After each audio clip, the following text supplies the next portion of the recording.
Tal Ben-Shahar is a professor at Harvard University, and he has the most attended course in history at Harvard, and the course is on happiness. And so Dr. Shahar and his students have researched all this, and they keep looking at what really brings happiness. And what he's identified is what he says here. To be happy, we need to identify and pursue goals that are both pleasurable and meaningful. So the Greek called it telos, target, and we're teleological beings. We want to have a target. We are more fulfilled and happier when we have a target that we're moving toward and improving and growing toward. So having goals that are both pleasurable and meaningful really has us move ahead and feel happier. So that's a lot of what this is about, and that's where future focus and all this can help us have more fulfillment and more happiness. All right, so we've looked at some envisioning where you want to go. We'll do some more of that, but also let's look at strategizing where you are now and where you want to go and what's the strategy for getting there. And just like this, there's balancing in life. This is in Yosemite Valley, and I'm kind of enjoying this. I don't know if I look fully enjoying it because I was pretty scared, but it's all about walking on a high line like this is all about constant movement, constant flow. And so there's no such thing as life balance. You can't just be balanced and static. It's a verb. So we're constantly making little corrections and big corrections in different areas of our life. And this is my favorite tool to take a look at that. It's called the Life Balance Wheel. You can download a copy of this if you just go up there, fettke.com. You'll see a link for the Extreme book. Click on that and you can download it for free. You don't have to give me your email or anything like that. It's just a tool you can print out as a PDF and you can fill this out. And this is the way it works. You simply go around and you give a rating on each area of life, basically how satisfied you are. So for example, career, say it's a 7. You would write down a number 7 in career, and basically 0 would be it sucks, couldn't get any worse. 10 would be the outer edge, that would be just couldn't get any better. That's extreme success. So then you would just go around this wheel and give a rating of your level of satisfaction. If it's finances with a 5, this is just some examples here. 7 for physical environment, possessions, your home, your car, the stuff that you have, your organization of things, your health and fitness. What would you rate your health and fitness? How satisfied are you with that? Fun, recreation, self-care. How satisfied are you with that? Your personal development, education. How's that going for you? Your friends and community. How would you rate that? Your family. On a scale of 0 to 10, how would you rate your satisfaction with family? Your significant other and romance, how would you rate that? And finally, your spiritual life. How connected do you feel? How do you feel about your spirituality? Give a rating between 0 and 10. And then what you do is you just go around and you draw a new outer edge saying, this is where I am now. So each one would represent that number. If it's halfway up, you would put a 5. And then you end up with a life balance wheel like this, and you can take a step back and look at it and say, okay, well, if this were an actual wheel, how bumpy would the ride be? So for this person's, it would be a little bumpy, especially down in the fun and the finances area. And it allows you to just step back and say, okay, here's where I am now. It's a real powerful tool for setting goals, because then you can say, for example, finances. If your finances were a 5, you don't have to say what would it be like at a 10. You could say what would it be like at a 7? What would make it a little bit better? And how can I set that goal for this quarter or this year? Or maybe I want it to be an 8 at the end of the year. What would that look like? So again, I would highly recommend downloading a life balance wheel. Go through this on your own and get a snapshot of where you are with your level of satisfaction today. Moving ahead. So what do you want the theme to be for this year? For 2020, if they were to make a movie about your life in the year 2020, what would you like the title to be? Or if it was a book, what would you like the title to be? So think about that theme. It could be one word, it could be a couple words. In this book, One Word That Will Change Your Life, the authors say, a theme creates simplicity, clarity, and life change. It transforms not only what you do, but who you become. So this is the power of a theme for the year. So go ahead and write down, what do you want the theme to be for your 2020? Go ahead and write that down.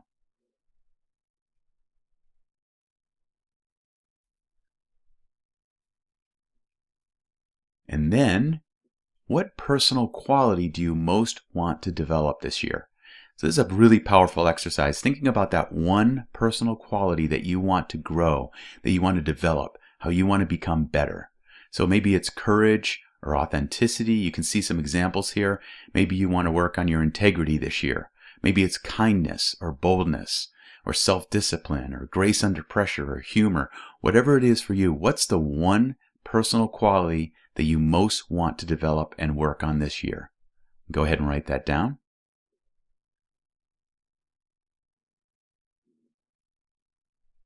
And again, I mentioned this earlier, but this is all about becoming a better version of you. How can you become a better version of you? This is one of the best ways to do it. Getting clear on that personal quality you most want to develop. And now it's time to look at what you want to accomplish this year. What are your big 3 goals for 2020?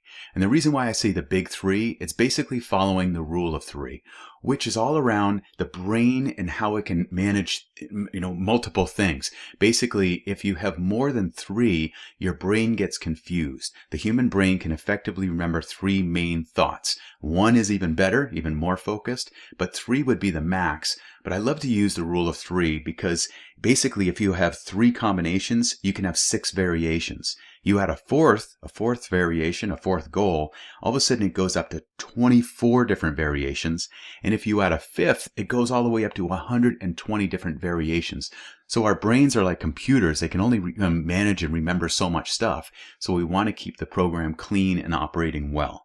So the rule of 3, the way that really helps us is the reticular activating system. It's a part of our brain that's like a big filter. It's that part of our brain that you go into a crowded room and everyone's talking and someone says your name from across the room and you hear it. You're alert to it. You're aware of it. It's because your reticular activating system filtered out all the unnecessary information, but it let in what was necessary and what's most important. So by having the rule of 3 and applying the rule of 3, having these 3 big goals, it's like I could wake you up in the middle of the night and say, hey, what are your big 3 goals for this year? And you could go, oh, this, and this. You would just know them right away. So this is why we're going to get clarity around your big 3 goals for 2020. As Gary Keller says, he's the founder of the largest real estate company in the world by agent count, Keller Williams. He says, when everything feels urgent and important, everything seems equal.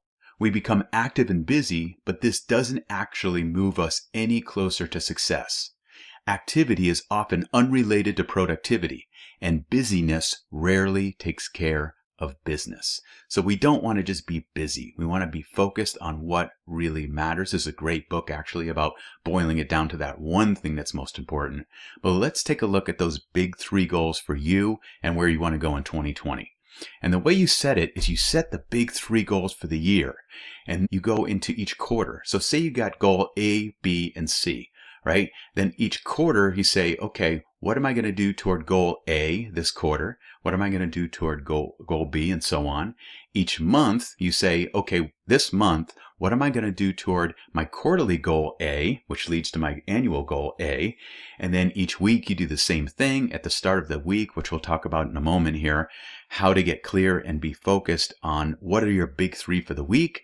And then starting each day, it can be really powerful and really valuable to start each day saying, okay, if I can't get to anything else, what are the big 3? What are the big 3 things I can do today to move me toward my weekly goals, toward my monthly goals, my quarterly goals, and my annual goals? That's the rule of 3. So as you think about these big 3 goals for 2020, here's what I want you to really keep in mind. What is it that you really want to create? What is important to you? What would really matter? And what brings you joy? What are the things that would really bring you joy and also would be exciting? So what are those goals that are going to really fire you up and really say like, okay, this is great. I'm moving toward what I want. Okay, so give some thought to that. What are your big 3? What are your big 3 for 2020? Go ahead and write one down. What's the first goal that if you accomplished it this year would really move you in the right direction?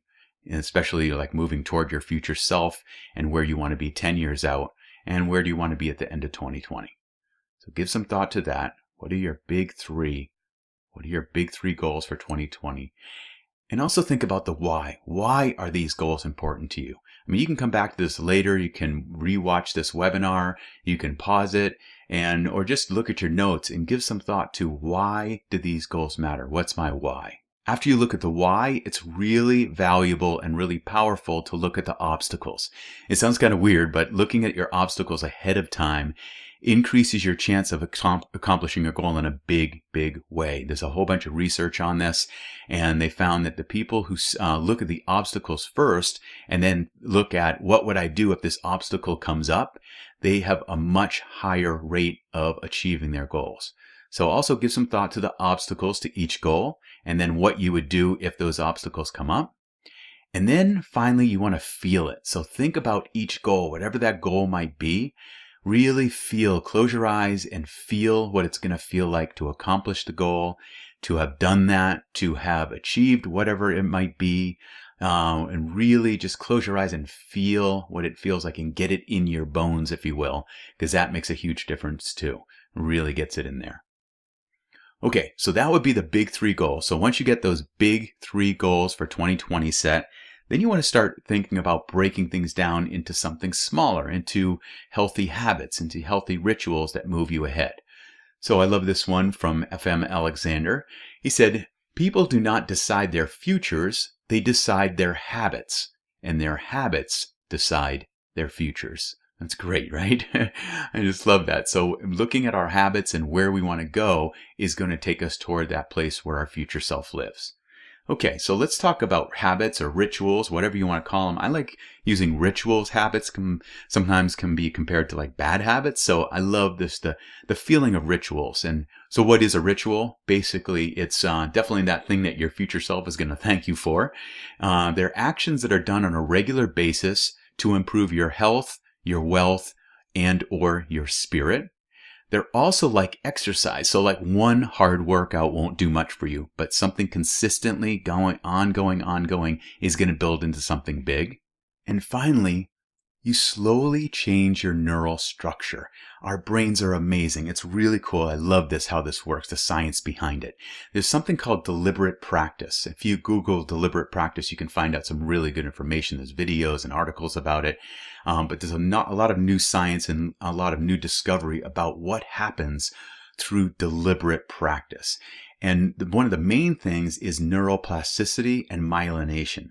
So they used to think that our brains were stuck once we got to a certain age, that our brains couldn't learn new things well or couldn't develop or get better. But our brains are just like muscles. They can continue to develop as long as we work them. So neuroplasticity and myelination, basically, it's that almost like our brain is plastic and it can connect. And the neurons, when they connect to each other, they form better bonds. So what they actually do is from one neuron to the other neuron, your body lays down something called myelin. Myelin is like white, and the other part of your brain, the brain cells, are almost black or dark gray. So when they come together, the myelination and the myelin together with the brain cells, it forms that gray matter, that part, our brain. So myelination, when you lay it down, basically the way it works, if you have one neuron, you send a signal over to the other neuron when you do something, when you practice something consistently. You send that neuron fires a signal to the next one.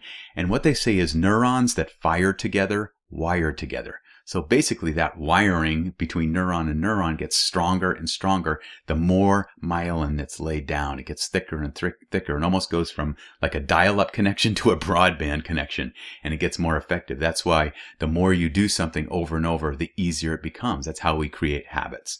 So I love that. And I also love that we can apply this toward our own willpower and our own self-discipline. We can actually become more self-disciplined people through practice. This is great. Kelly McGonigal from she's a Stanford University with a course called The Science of Willpower.